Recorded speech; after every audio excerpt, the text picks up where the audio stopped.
আমরা আমাদের আগের শুনানির কন্টিনিউশনে আজকে যেটা বলেছি সেটা হলো যে এটা তো অনেক দিন ধরে শুনানি হয়েছে, তো এর মধ্যে কতগুলো মৌলিক বিষয় দেখা যাচ্ছে যে সব আইনজীবী মোটামুটি একমত পোষণ করছেন, এবং আমরা বলেছি যে ওইগুলো বিষয়ের ভিত্তিতে এবং এত বেশি বিষয় আদালতের সামনে এসছে যে আদালত এই মামলাটা অনেকগুলো মৌলিক বিষয়ের ভিত্তিতেই নিষ্পত্তি করতে পারেন, কিন্তু পাশাপাশি আরও কিছু প্রাসঙ্গিক পেরিফেরাল ইস্যু এসছে। আমরা মনে করেছি যে ওগুলো হয়তো বিবেচনা না করলেও চলে। যেমন একটা কথা এসছে যে বিচারপতি খায়রুল হক যে রিটায়ারমেন্টে যাওয়ার পরে রায় স্বাক্ষর করেছেন, এতে করে রায় অবৈধ হয়েছে কিনা। তো আমরা বলেছি যে আমাদের এখানে বিচারকদের উপর কাজের ভার এত বেশি, ওনারা এত বেশি মামলা শুনতে হয়, রায় লিখতে হয়, যে হঠাৎ করে এ ধরনের কোনো সিদ্ধান্ত যে রিটায়ার করার পরে রায় স্বাক্ষর করা যাবে না, এটা এক ধরনের সমস্যা তৈরি করতে পারে। এবং যেহেতু আরও অন্যান্য অনেক মৌলিক বিষয়ের ভিত্তিতেই মামলা নিষ্পত্তি করা সম্ভব, এই বিষয়টা হয়তো নিষ্পত্তি না করলেও চলবে, কারণ এটা নিষ্পত্তি করতে গেলে সমস্যা, প্র্যাকটিক্যাল সমস্যা তৈরি হতে পারে।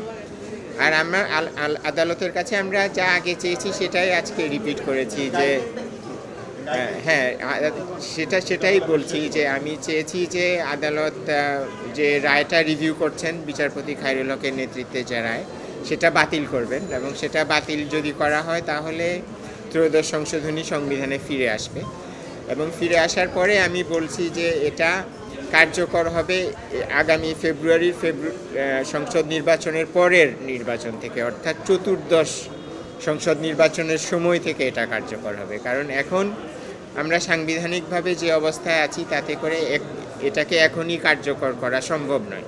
কি বুঝলেন ভাই? অনলি যেটাই চাই। যদিও রায়ের মাধ্যমে ত্রয়োদশ সংশোধনী তত্ত্বাবধায়ক ব্যবস্থা সংবিধানে ফিরে আসে, তারপরেও এখনই ওই পদ্ধতিতে একটা তত্ত্বাবধায়ক সরকার গঠন করা সম্ভব নয়, এবং আইনগতভাবেও এটা সম্ভব নয়, কারণ গঠন করতে হয় তত্ত্বাবধায়ক সরকার সংসদ ভেঙে দেওয়ার 15 দিনের মধ্যে। তো আমাদের সংসদ তো ভেঙে গেছে 1 বছরের বেশি হয়েছে, এবং যেই পদ্ধতিতে এই সরকার গঠিত হয়েছে এটা ত্রয়োদশ সংশোধনী আইন বা সেই তত্ত্বাবধায়ক ব্যবস্থা অনুযায়ী গঠিত হয়নি। সেটা তো প্রধান বিচারপতির নেতৃত্বে হয়, 10 সদস্যের হয়, সেটার একটা কাঠামো আছে। কিন্তু বর্তমানে যে অন্তর্বর্তীকালীন সরকার, এটার কাঠামো সম্পূর্ণ ভিন্ন। কাজে এরা তত্ত্বাবধায়ক সরকার নয়, এরা একটা অন্তর্বর্তীকালীন সরকার, এবং তত্ত্বাবধায়ক সরকার গঠন করতে হয় সংসদ ভেঙে দেওয়ার 15 দিনের মধ্যে। যেহেতু কোনো সংসদ নাই, ভেঙে দেওয়ার প্রশ্নও উঠছে না, কাজেই তত্ত্বাবধায়ক সরকার এখন গঠন করা সম্ভব নয়। তো অন্তর্বর্তীকালীন সরকার নির্বাচন করার পরে একটা সংসদ গঠিত হবে, ত্রয়োদশ সংসদ।